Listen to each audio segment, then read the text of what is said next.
Maths fun with कुश। तो guys आज हम फिर से लेकर आए हैं क्लास 10 की मैथमेटिक्स का चैप्टर पॉलिनोमियल्स, जिसको हम हिंदी में बोलते हैं बहुपद का पार्ट आज आपका 3 है। जिन लोगों ने पार्ट 1 और पार्ट 2 नहीं देखा है तो मैं डिस्क्रिप्शन में लिंक लगा दे रहा हूँ, वहाँ से जाकर आप देख लीजिए।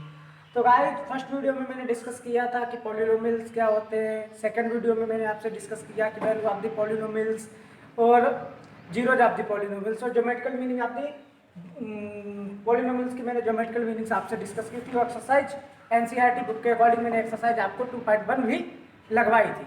तो आज मैं डिस्कस करने जा रहा हूँ रिलेशनशिप के बारे में।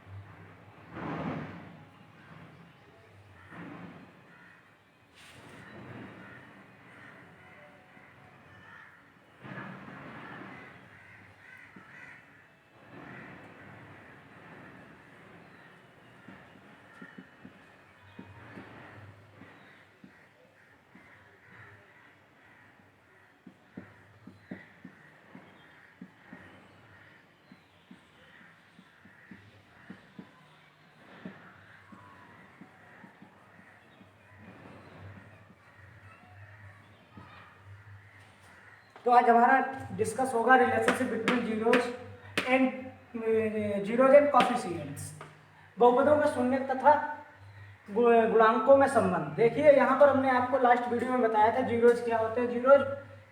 जीरोज होते हैं जो किसी पॉलिनोमियल का मान वैल्यू, जो किसी भी पॉलिनोमियल की वैल्यू जीरो कर दे, वो आपके क्या होते हैं जीरोज। और कोएफिशिएंट क्या होते हैं, जैसे हमारे पास कोई पॉलिनोमियल एक्स में कोई पॉलिनोमियल है, बहुपद हमारा है, जैसे मान लिया हमने ए नॉट एक्स की power 1 plus a one x की power 1 plus a two x की पावर 2 प्लस ये आपका व्यापक रूप था बहुपद का। तो यहाँ पर हम आपको समझाने जा रहे हैं कि यहाँ पर गुणांक क्या होते हैं, कोएफिशिएंट। तो देखिए जो चर के साथ जो भी अंक, मतलब जो भी चीज चर के साथ गुणा में होती है वह आपका क्या होता है, गुणांक होता है। जैसे यहाँ पर x की घात 0 का गुणांक क्या है, x की घात 0 का गुणांक क्या है, a नॉट। x का गुणांक क्या है, अगर हम बात करें x के गुणांक की तो गुणांक क्या है, a1। यदि हम x स्क्वायर का गुणांक की बात करें तो यहाँ पर x स्क्वायर का गुणांक क्या है, a2। ठीक है, तो ये चीज हो गई जीरोज, मैंने आपको बता दिया, और मैंने बता दिया आपको कोएफिशिएंट। अब हम बात करते हैं इनके संबंधों की। और संबंध आज मैं केवल इस वीडियो में केवल आपसे लीनियर और क्वाड्रेटिक के बारे में यहाँ पर डिस्कस करूंगा, और नेक्स्ट वीडियो में मैं आपसे डिस्कस करूंगा क्यूबिक के बारे में। यहाँ पर आज हम डिस्कस केवल 2 टाइप की करेंगे और उसके बाद मैं एक्सरसाइज 2.2 आपको लगवाऊंगा। तो अगर बात हम करते हैं लीनियर की अगर हम बात करते हैं, लीनियर को हम हिंदी में बोलते हैं रैखिक। क्या बोलते हैं, रैखिक। रैखिक की स्टैंडर्ड फॉर्म क्या होती है दोस्तों, एक्स प्लस बी। ये पॉलिनोमियल है, मान लिया ये पॉलिनोमियल किसमें है, p x equal to a plus b में पॉलिनोमियल है, इसकी स्टैंडर्ड फॉर्म है एक्स प्लस बी। अब ये भाई अगर हम इसका जीरो निकाले तो पी एक्स इक्वल टू 0, इसकी वैल्यू रख दीजिए a x plus b equal to 0। अब क्या हो जाएगा, अगर हम एक्स का मान निकाले तो क्या आएगा, माइनस बी अपन ए। और ये एक्स आपका क्या है, एक्स आपका है जीरोज। क्या है, जीरोज किसका, रैखिक समीकरण का। अब रैखिक समीकरण का अगर जीरोज हम देखें तो माइनस बी यहाँ पर भाई क्या है, कांस्टेंट है इस इक्वेशन में, माइनस बी अचर है यहाँ पर। और ए क्या है, एक्स का कोएफिशिएंट, ए क्या है, एक्स का कोएफिशिएंट। तो रैखिक के लिए शून्यकों का संबंध क्या होगा, यानी कि माइनस अचर पद बटे एक्स का गुणांक। अगर बात हम करें रैखिक के लिए, रैखिक ax प्लस बी, अगर हम रैखिक समीकरण का बात करें, रैखिक समीकरण ax प्लस बी के लिए शून्य क्या होगा आपका, अचर पद बटे एक्स स्क्वायर का गुणांक। अब देखिए हमने लास्ट वीडियो में आपको बताया था डिग्री, और डिग्री यहाँ पर होती है वन, यहाँ पर भाई डिग्री 1 है। अगर आपकी डिग्री 1 होगी तो आपका जो जीरोज आएंगे वो कितने आएंगे भाई, एक आएंगे। अगर आपकी डिग्री 2 है तो जीरोज कितने आएंगे, 3 आएंगे। अगर आपकी डिग्री 3 है तो आपके मैक्सिमम जीरो कितने आएंगे, 3 आएंगे। तो ये डिस्कस में मैंने यहाँ पर किया, तो यहाँ पर ये आपका एक फॉर्मूला बना है कि अगर ax प्लस बी के फॉर्म में अगर लीनियर इक्वेशन है कोई, तो उसका जो जीरो जो होगा वो क्या होगा, माइनस अचर पद बटे एक्स का गुणांक। यहाँ पर इसका समझने के लिए हमने लेट किया था, कोई पी एक्स है आपका ax प्लस बी, ये स्टैंडर्ड फॉर्म थी। अगर p x is equal to zero होगा तो यहाँ पर क्या होता है, ax plus b is equal to zero होगा, तो यहाँ पर जो जीरो निकल के आएंगे x के रूम में निकल के आएंगे, क्या निकल के आएगा, माइनस बी बटे ए। तो ये मैंने आपसे लीनियर की बात की है। अगर हम बात आपसे करते हैं काय की बात करें, तो हम बात करते हैं, तो दोस्तों अभी मैंने बताया कि लीनियर के लिए शून्यकों और गुणांकों में क्या संबंध होता है, हमने यहाँ पर पूरा लिख रखा है। मैं आपको केवल समझाने जा रहा हूँ कि अगर क्वाड्रेटिक पॉलिनोमियल्स है तो उनके लिए शून्यकों और गुणांकों में क्या संबंध होता है, पहले भी मैंने अभी आपको बताया था कि, और क्यूबिक के लिए मैं आपको नेक्स्ट लेक्चर में बताऊंगा, और नेक्स्ट लेक्चर में मैं क्यूबिक के लिए बताऊंगा और विभाजन एल्गोरिथम फिर मैं बताऊंगा, और उसी के साथ मैं आपका पॉलिनोमियल्स फिनिश कर दूंगा लेक्चर 4 में। तो आगे बात करते हैं, अगर पी एक्स बराबर कोई आपको द्विघात है तो द्विघात का स्टैंडर्ड रूप क्या होता है, a x square plus b x plus c. मैंने लिख लिया p x is equal to a x square plus b x plus c. संबंध शून्यकों के लिए निकालना है तो पी एक्स किसके बराबर होगा, जीरो के बराबर होगा। पी एक्स हो गया आपका जीरो के बराबर, ठीक है, पी एक्स जीरो बराबर। अब पी एक्स जीरो के बराबर है, पी एक्स का मान क्या है, ये तो a x square plus b x plus c भी तो जीरो के बराबर होगा, ठीक है। एक्स स्क्वायर के गुणांक में ए था, ऐसे मैंने पूरी समीकरण में क्या कर दिया, दोनों तरफ इधर भी और इधर भी भाग दे दिया, ठीक है, डिवीजन कर दिया। तो यहां से ऐसे ए फिनिश हो गया, यहां पर हो गया बी अपान ए एक्स प्लस सी अपान ए बराबर जीरो अपान ए होगा, जीरो अपान ए यानी कि जीरो, ये हो गया। ये मैंने यहां पर आपको इतना डेरिवेशन ड्रॉ कर दिया, ठीक है। अब हम मानते हैं जीरोज की बात चल रही है, तो हमने कोई let alpha and beta two zeros of polynomials P x के अल्फा और बीटा कोई दो आपके क्या हैं, जीरोज है, शून्य के, या हम बोल रहे मूल है, ठीक है। अब यहाँ पर यह मूल है तो ये x बराबर अल्फा होगा और x बराबर क्या होगा, बीटा। दो मूल है, दो घात, द्विघात में दो घात होगी, और टू डिग्री के शून्य कितने होते हैं, टू, ठीक है, मैक्सिमम टू। तो x बराबर अल्फा, x बराबर बीटा। अगर x बराबर अल्फा, ये अल्फा इधर जाएगा तो x minus alpha is equal to zero, x minus beta is equal to zero. अब ये दोनों इसके बराबर होंगे कि नहीं होंगे, होंगे भाई, क्योंकि ये इसके क्या है, फैक्टर है। अभी तो यहाँ पर शून्य थे, क्या थे, जीरोज थे। अब जीरोज इधर हमने ये भेज दिए तो क्या हो गए, फैक्टर हो गया आपके। अब जब फैक्टर है, ये भी इसका फैक्टर है और ये भी एक इसका फैक्टर है, ये भी और ये इसके क्या है, फैक्टर। आपने 9th क्लास में पढ़ा होगा कि फैक्टर हम कैसे करते हैं। तो x minus alpha, x minus beta इस बहुपद के फैक्टर हैं। अब जब फैक्टर है तो बराबर होंगे, तो हमने क्या किया, यहाँ पे देखिए x square plus B upon ए प्लस एक्स प्लस सी अपान जीरो, एक्स माइनस अल्फा और एक्स माइनस बीटा के फैक्टर हैं तो इसके बराबर होंगे। अब भाई जब हम इन दोनों की मल्टीप्लाई कराएंगे, एक्स से एक्स की कराएंगे, एक्स स्क्वायर माइनस कॉमन ले लिया, alpha plus beta x into alpha beta, ये आपका आ गया। अब हमने क्या किया, कंपेयरिंग ऑन बोथ साइड, मैंने दोनों तरफ की आपकी तुलना कर दी। एक्स स्क्वायर का गुणांक एक है, एक्स स्क्वायर का गुणांक से कोई फर्क नहीं पड़ने वाला है। एक्स का गुणांक क्या है, यहाँ पर बी अपान है, यहाँ पे क्या है माइनस अल्फा प्लस बीटा। तो देखिए हमने क्या लिखा, पहले अब कंडीशन क्या बनी आपकी, b upon a is equal to, comparison कर रहे हैं तो क्या होगा, b upon a is equal to minus alpha plus beta. Minus जो है वो मैंने इधर भेज दिया हमने, या इसको ऐसे लिख सकते हैं alpha plus beta is equal to minus b upon a, ठीक है, ये हो गया। अच्छा यहाँ पर देखिए बी की बात हो रही है। अब बी आपका यहाँ इस समीकरण में क्या था, बी आपका एक्स का, बी क्या था आपका, एक्स का गुणांक था, ठीक है, बी आपका क्या था, एक्स का गुणांक, और ए आपका क्या था, एक्स स्क्वायर का गुणांक। तो बी आपका काहे का गुणांक है। अगर हम बात करें एक फार्मूला बनाना चाहें यहां से, तो यहां पर क्या बनेगा, अतः अल्फा बीटा क्या है आपके मूल है, तो मूलों का योगफल का सूत्र आपका क्या बनेगा, माइनस एक्स का गुणांक बटे एक्स स्क्वायर का गुणांक। मैं चाहता तो डायरेक्ट आपको फार्मूला लिखा देता, क्वेश्चन करवा देता, लेकिन नहीं, मैंने पहले आपको पूरा समझाया है कि ये सूत्र कहां से बना है, ठीक है। तो यहाँ पर शून्य कह सकते हैं, मूल कह सकते हैं, जीरोज कह सकते हैं, या तो हम इसको ऐसे बोल सकते हैं, समाप्ति जीरोज क्या होगा, इज इक्वल टू समाप्ति zeros is equal to negative coefficient of x upon coefficient of x square. अगर हिंदी मीडियम के आप हैं, यूपी बोर्ड के, तो आप क्या लिख सकते हैं, शून्यकों का योग, सीबीएसई बोर्ड का तो मैंने आपको इंग्लिश में बोल दिया है। अब बात करते हैं सेकंड कंडीशन की, सी अपान ए इज इक्वल टू किसके हो गया, अल्फा बीटा के। तो सी अपान ए इक्वल टू अल्फा बीटा के, यहाँ पर कोई ऐसी कंडीशन नहीं जो हम सही करें, तो हमने मान लिया क्या है मल्टीप्लिकेशन ऑफ दी जीरोज। अगर जीरोज का आपका गुणनफल निकालना है तो क्या होगा कांस्टेंट अपॉन एक्स स्क्वायर का गुणन। कैसे सी क्या है आपका, इसमें सी आपका अचर है, अचर पद है, पद मतलब टर्म मैंने आपको पहले बताया था, ठीक है। और ए क्या है आपका एक्स स्क्वायर का गुणांक है। तो यहाँ पर अगर हम बात करते हैं सेकंड फार्मूला की, तो सेकंड फार्मूला आपका क्या निकल के आया है शून्यकों का गुणनफल इक्वल टू अचर पद अपॉन एक्स स्क्वायर का गुणांक। ये आपका यूपी बोर्ड के अकॉर्डिंग हो गया, ठीक है। अगर आप सीबीएसई बोर्ड के तो आप क्या लिख सकते हैं multiple of the zeros is equal to constant upon coefficient of the x square, ठीक है। दोस्तों अगर मैं चाहता तो आपको ये डायरेक्ट फार्मूला लगवाकर एक्सरसाइज 2.2 करा सकता, लेकिन नहीं, मैंने आपको पूरा डेरिवेशन कराया है। अब दोस्तों हम आपको ले चलते हैं एक्सरसाइज 2.2 की ओर। उससे पहले एक छोटा सा फार्मूला है, वो फार्मूला आपको लिखाकर मैं आपको एक्सरसाइज 2.2 कराने जा रहा हूँ। तो दोस्तों हमने कहा था आपको एक सूत्र बताना है। तो अगर दिए गए शून्य, अगर आपको अभी तक बहुपद दिया जाता तो शून्य का आप फाइंड करते थे। अगर आपको शून्य दिए जाए, जीरोस दे दिए जाए, तो आपको पॉलिनोमियल कैसे बनाना है, अब हम बात इसकी करते हैं। द्विघात समीकरण के लिए मैंने यहाँ पर आपका लिख रखा है, और तीन घात के लिए जो क्यूबिक पॉलिनोमियल है उसका मैं नेक्स्ट लेक्चर में डिस्कशन करूंगा।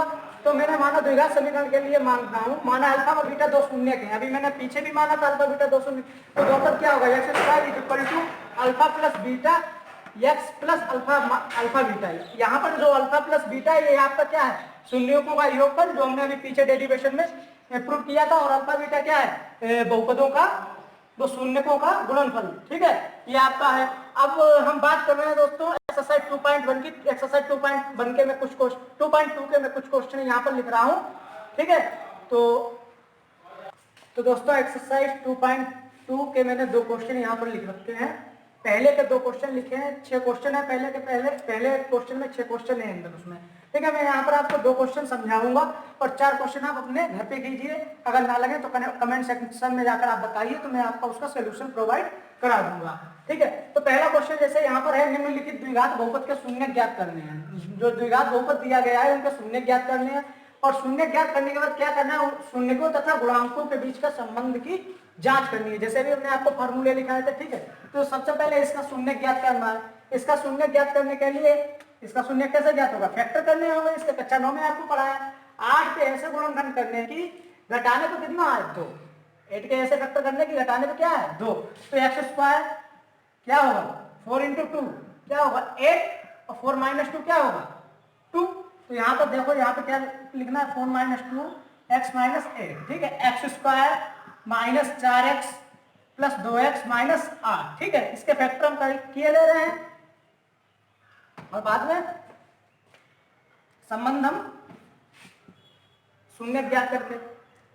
तो ये px इक्वल टू हम लेके चल रहे हैं अभी पूरा पॉलिनोमियल सीरीज x, ठीक है। अब यहाँ पर x कॉमन लिया, x - 4 मिला है, प्लस 2 कॉमन लिया, x - 4 मिला है, ठीक है। px equal to x plus x - 4 और x प्लस 2, ठीक है। अब ये px शून्य ज्ञात करने, तो px इक्वल टू हम कर रहे हैं 0 के, तो x - 4 और x प्लस 2 इक्वल टू किसके हो जाएगा 0 के। तो यहाँ पर x बराबर क्या निकल के आएगा 4 कामा -2,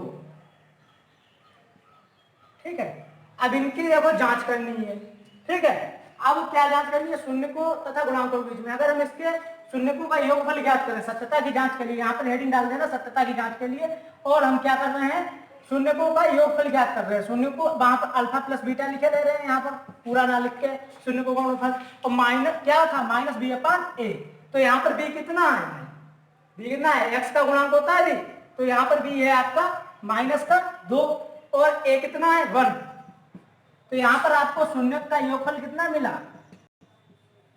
-2, ठीक है। और अगर हम अल्फा बीटा निकालें शून्यकों का गुणनफल इस क्वेश्चन के में, तो c/a होगा। c आपका कितना है -8, c आपका कितना है -8 और a आपका कितना है 1।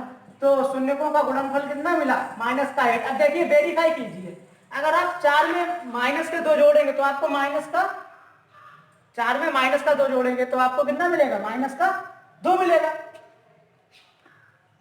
ठीक है।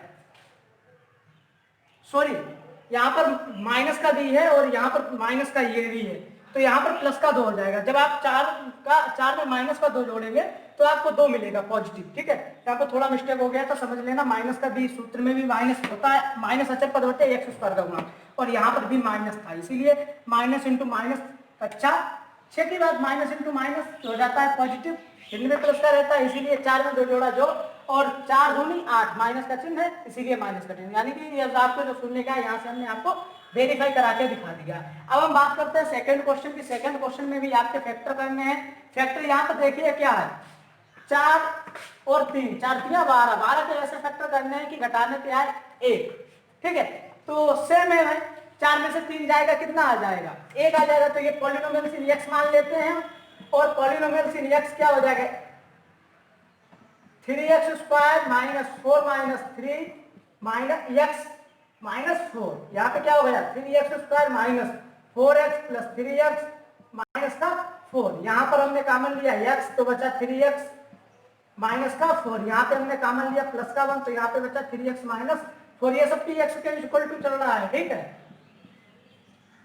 अब हम बात कर रहे हैं यहाँ पर इसकी, यहां से कॉमन लिया माइनस 3x का, 3x माइनस 4 तो बचा है आपका x प्लस 1, ये सभी आपके 0 के बराबर होंगे, tx तो यहाँ पे ये भी 0 के बराबर होगा, 3x माइनस 4 और x प्लस 1 ये भी आपका 0 के बराबर होगा, तो यहाँ पर आपके x के मान निकल के आएंगे 4/3 कामा माइनस का 1।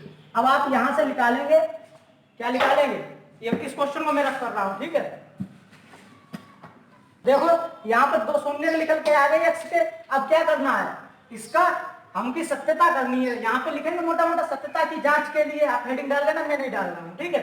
अब यहाँ पे क्या होगा भाई, शून्यकों का योगफल यानी कि alpha plus beta equal to minus b upon a. भैया माइनस बी यहाँ पे कितना है, 1, माइनस का 1 है, ठीक है, वहां पर मिस्टेक हो गया था, यहाँ पर नहीं होना, तो माइनस इंटू माइनस का 1 अपान ए कितना है 3, तो कितना हो गया 1 अपान 3, ठीक है। अगर हम गुणनफल की बात करें तो क्या होगा c अपान 3 यानी कि माइनस 4/3। तो अब देखिए यहाँ पर सत्यता आप करेंगे 4/3 की माइनस 1 से गुणा कराएंगे तो माइनस 4/3 हो जाएगा, और आप अगर इसका गुणनफल निकालेंगे तो आपका 1/3 ही निकल के आएगा। अगर हम बात करते हैं क्वेश्चन नंबर, मैं आपको केवल समझाए दे रहा हूँ, आपको क्वेश्चन घर पे करना है। पहले का सेकेंड क्वेश्चन आपका क्या होगा, ठीक है, 4x² minus 4x plus 1, 4 into 4 यानी कि 4 1 4, 4 के ऐसे गुणनखंड करो कि जोड़ने पे 2 4 आए, तो 2 दूना 4, 2 इंटू 2, 2 2 जा 4, और 2 प्लस 2 कितना हो जाएगा आपका 4। आप इसी प्रकार से पूरा क्वेश्चन करेंगे, आपका सोल्यूशन आ जाएगा। अगर हम थर्ड क्वेश्चन की बात करते हैं तो थर्ड क्वेश्चन आपका है 4u² प्लस 8u, इसके आप फैक्टर कर लेना, फैक्टर करने के बाद आप पूरा इसी के टाइप आप क्वेश्चन कर देना। अगर आपका फिफ्थ क्वेश्चन की बात करते हैं t² माइनस 15, ये आप वर्गांतर का सूत्र बना लेना, ठीक है, किसी प्रकार से, या फिर आप फैक्टर कर लेना इसके, जिस प्रकार से आपको ये क्वेश्चन हो जाए आप कर लेना, ठीक है। यहाँ पर मैंने पहले के 6 क्वेश्चन आपको समझा दिए हैं, आप लोग कीजिए, और अब मैं सेकंड क्वेश्चन की ओर मूव कर रहा हूँ, और मैं यहाँ पर सेकंड क्वेश्चन लिख के आपको भी पूरा समझा रहा हूँ। तो सेकंड क्वेश्चन यहाँ पर आपका एक द्विघात बहुपद ज्ञात करना है जिसका शून्यकों के योग तथा गुणनफल क्रमशः दिए गए हैं। जैसे हमने यहाँ पर आपके लिए 2 क्वेश्चन लिए हैं, एक क्वेश्चन लिया है पहला और एक क्वेश्चन लिया है छठवां, 4 क्वेश्चन मैंने इसमें भी छोड़ दिए हैं, आप लोग करना। अभी मैं समझा दूंगा वो क्वेश्चन, ऐसा नहीं है मैं समझाऊंगा, लेकिन समझा दूंगा, ठीक है। अब यहाँ पर आपका क्रमशः दिए गए, देखिए ये शून्यक का योग है, ये शून्यक का क्या है गुणनफल, तो हम लिख लेते हैं हल। अगर हम लिखते हैं सोल्यूशन तो क्या होगा, समाप्ति पॉलिनोमियल्स यानी कि शून्यकों का योग क्या दिया गया है। अगर आप सीबीएसई बोर्ड के हैं तो भाई यहाँ पर क्या होगा, समाप्ति पॉलिनोमियल्स, ठीक है, योगफल क्या होगा 1/4, और शून्यकों का गुणनफल क्या है माइनस का 1। और आपको हमने बहुपद अभी बनाना सिखाया था, तो उसमें क्या सूत्र था, अल्फा व बीटा अगर 2 शून्यक हैं तब बहुपद का सूत्र क्या था, बहुपद बराबर होता था x² बराबर alpha plus beta x plus alpha beta, और शून्यकों का योगफल अल्फा प्लस बीटा होता था, तो यहाँ पर वैल्यू रख देते हैं 1/4x, ठीक है, और माइनस 1, ठीक है, 4 की गुणा करा देते हैं ऊपर, 4x² माइनस x माइनस 4/4, ये आपका बन गया द्विघात बहुपद। ठीक है। अगर अब बात हम इस क्वेश्चन की करते हैं तो यहाँ पर भी हमको लिखना है शून्यकों का योग ये है, ठीक है। क्वेश्चन ये भी नहीं है, हम कराएंगे। और शून्यकों का गुणनफल ये आपका 1 है, शून्यकों का योगफल 4 है, शून्यकों का गुणनफल आपका कितना है 1। आप इस वाले सूत्र में रख देंगे x square plus alpha plus beta की जगह पे 4 रखना और अल्फा बीटा की जगह पर आप 1 रखना, ठीक है। तो आपका बहुपद आपको मिल जाएगा, ठीक है। आपका सेकंड क्वेश्चन है, ये 6 क्वेश्चन था, √2 1/3, ये शून्यकों का योगफल है, ये शून्यकों का गुणनफल है। शून्य अल्फा प्लस बीटा की जगह पर सूत्र जो मैंने आपको लिखाया वहां पर √2 रखना और अल्फा बीटा की जगह पर 1/3 रखना, ठीक है। क्वेश्चन नंबर 3 आपका है, शून्यकों का योगफल 0 है और शून्यकों का गुणनफल कितना है √5, अल्फा प्लस बीटा वही बात है, ये उसमें रख देना, ये उसमें रख देना, आपका बहुपद मिल जाएगा। और फोर्थ क्वेश्चन आपका है, फोर्थ क्वेश्चन 1 ये अल्फा प्लस बीटा है, ये अल्फा बीटा है, सूत्र में रख देना, आंसर मिल जाएगा, कोई ज्यादा टिपिकल क्वेश्चन नहीं है भाई। और फोर्थ क्वेश्चन आपका है -1/4, शून्यकों का योगफल है और शून्यकों का गुणनफल कितना है 1/4। तो ये आपका आज यहाँ पर ये अल्फा प्लस बीटा ये है आपका, ये अल्फा बीटा है, आप इस वाले फार्मूले में रख देना, ठीक है, आपका आंसर मिल जाएगा। तो गाइस आज मैंने आपको बताया कि रिलेशनशिप, मैंने आपको बताया रिलेशनशिप बिटवीन कॉफिशिएंट जीरो और कॉफिशिएंट के मैंने आपको यहाँ पर क्या बताया, रिलेशनशिप बताया, ठीक है। मतलब कि बहुपदों का संबंध आपको बताया गुणांकों और शून्यकों के बीच में। और मैंने यहाँ पर आज आपको एक्सरसाइज 2.2 करा दी है, पूरी फिनिश हो गई है ये एक्सरसाइज एनसीईआरटी बुक के अकॉर्डिंग। अगर आपको मेरा ये पूरा जानकारी अच्छा लगा है, ठीक है, जानकारी अच्छी लगी है तो आप मेरे इस सेशन को लाइक कीजिए, कमेंट कीजिए और सब्सक्राइब कीजिए। सेशन को लाइक करना ना भूलें ताकि हम लोगों को मोटिवेशन बना रहे। और अपने फ्रेंड्स के साथ, जो आपके 10th क्लास में फ्रेंड्स हैं, उनके साथ इस वीडियो को शेयर कीजिए। थैंक यू फ्रेंड्स, जय हिंद, जय भारत।